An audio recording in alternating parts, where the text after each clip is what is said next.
احسب الناس ان یترکوا ان یقولوا آمنا وهم لا یفتنون،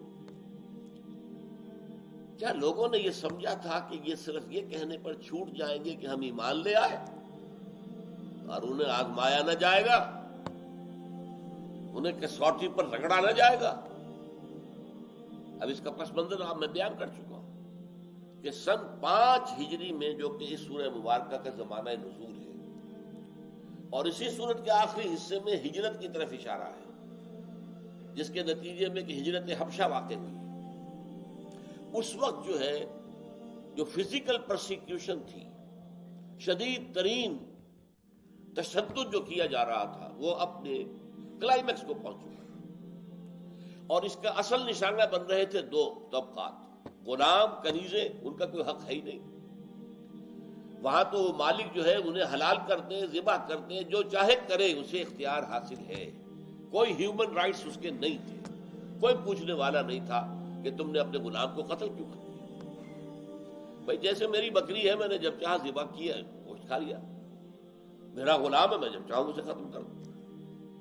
لہذا اس کے لیے تو یوں سمجھیے کہ کھلی چھوٹ تھی ان لوگوں کو، جس طرح چاہے ستا لے، کوئی کسی کا ہاتھ نہیں پکڑنے والا تھا۔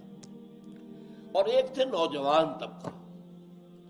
اب ظاہر بات ہے کوئی باپ اپنے بیٹے پر تشدد کرے تو کون روکے گا اسے؟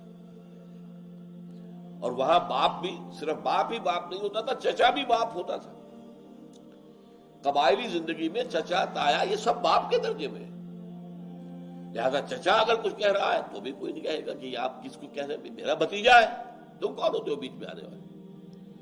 اس طرح جو نوجوان لوگ تھے، مصعب بن عمیر، آپ کو معلوم ہے کہ چچا نے مادر ذات برہنہ کر کے گھر سے نکالا ہے۔ یہ مصعب بن عمیر وہ تھے کہ جن کے کپڑے سل کر آتے تھے شام سے، باپ بہت دولت چھوڑ کر بڑا تھا، مر چکا تھا، اب خاندان کی سربراہی جو ہے وہ چچا کے ہاتھ میں تھی، عورتوں کا وہاں کوئی اختیار ہوتا ہی نہیں تھا۔ ماں بہت محبت کرتی تھی، بہت اچھا کھلاتی تھی، پلاتی تھی، پہناتی تھی، جوڑے سل کر آتے تھے شام سے۔ جب ایمان لے آئے حضور پر تو چچا نے کہا کہ تم اپنے باپ کے دین سے پھر گئے ہو، اب تمہارا کوئی حق نہیں ہے اس باپ کی دولت کے اوپر، مال کے اوپر، نکل جاؤ گھر سے۔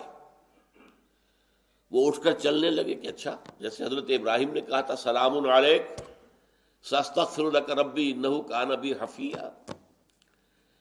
اب اسے اور غصہ آیا، اسے اصل میں پہلے یہ خیال تھا کہ اسے دن میں تارے نظر آ جائیں گے جب میں کہوں گا کہ نکلو گھر سے، ناز و نام میں پلا ہوا ہے، اچھا کھاتا رہا ہے، اچھا پہنتا رہا ہے، گھر سے نکلے گا کیا کرے گا، کہاں جائے گا، کہاں ٹھوکرے کھائے گا؟ تو اس خیال ہی سے رونگٹے کھڑے ہو جائیں گے اور فوراً توبہ کر لے گا اور باز آ جائے گا۔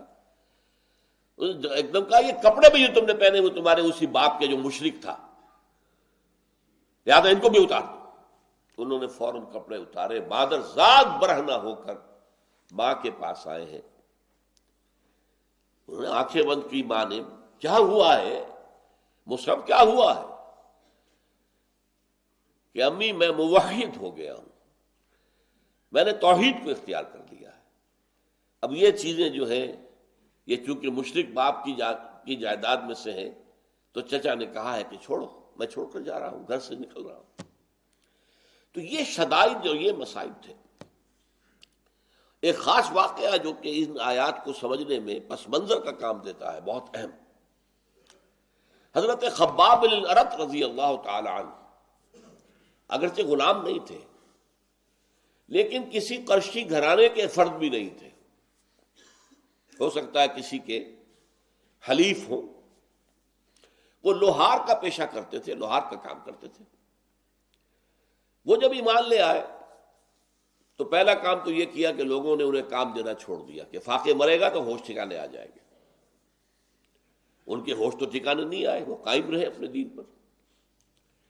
پھر انہیں سخت سزا دینے کے لیے بلایا اور دہکتے ہوئے انگارے زمین پر بچھا دیے، دہکتے ہوئے آگ کے، اور کہا خباب اتارو کرتا۔